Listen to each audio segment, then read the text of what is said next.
BJP के प्रदेश प्रवक्ता और विधायक रणधीर शर्मा ने प्रदेश की आर्थिक स्थिति को लेकर कांग्रेस सरकार पर गंभीर आरोप लगाए हैं। बिलासपुर नगर के सर्किट हाउस में आयोजित प्रेस कॉन्फ्रेंस के दौरान उन्होंने कहा कि प्रदेश की आर्थिक हालात लगातार बिगड़ती जा रही है और मुख्यमंत्री वित्त मंत्री के रूप में सरकार पूरी तरह असफल साबित हुई है। उन्होंने कहा कि कांग्रेस सरकार ने बेफजूल खर्च किए, जिसकी पुष्टि कैग रिपोर्ट में भी हुई है। और क्या कुछ कहा उन्होंने, आपको सुनाते हैं।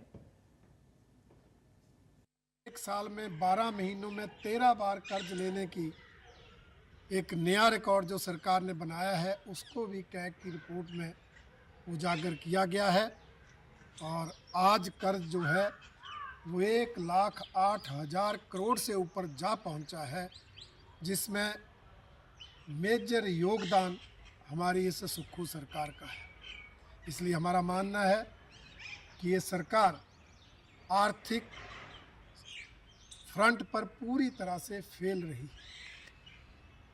दूसरा हमारा आरोप है कि सरकार लगातार अलोकतांत्रिक असंवैधानिक फैसले ले रही है।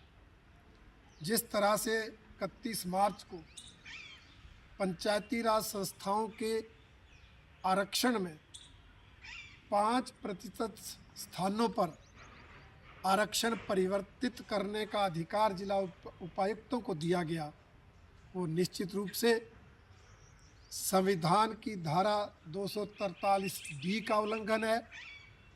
और साथ ही इस निर्णय से पंचायती राज एक्ट के आर्टिकल 183 और 186 की भी अवहेलना हुई। और ये अधिसूचना जारी करके सरकार ने पंचायती राज संस्थाओं के आरक्षण को अपनी इच्छा अनुसार प्रभावित करने का निर्णय लिया है। और हमारा आरोप है कि सरकार की मंशा ठीक नहीं है, वो इन चुनाव में व्यापक स्तर पर धांधलियां करने वाली है। तीसरा, लगातार जन विरोधी फैसले ले रही है। इस बार एंट्री टैक्स में बेतहाशा वृद्धि करके जनता पर आर्थिक बोझ डाला गया। भारतीय जनता पार्टी द्वारा बार बार विधानसभा के अंदर और बाहर मुद्दा उठाने पर कुछ रेट तो कम किए गए, परंतु अभी भी वृद्धि जो है वो इतनी ज़्यादा है कि लोग आज आंदोलन करने पर मजबूर हो रहे हैं। यही नहीं, इसके साथ साथ पेट्रोल और डीजल पर 5 रुपये लीटर का सेस लगाने का बिल भी सरकार लाई। भारतीय जनता पार्टी के विरोध के बावजूद वो पारित हुआ। आने वाले समय में पेट्रोल और डीजल भी सरकार महंगे करेगी।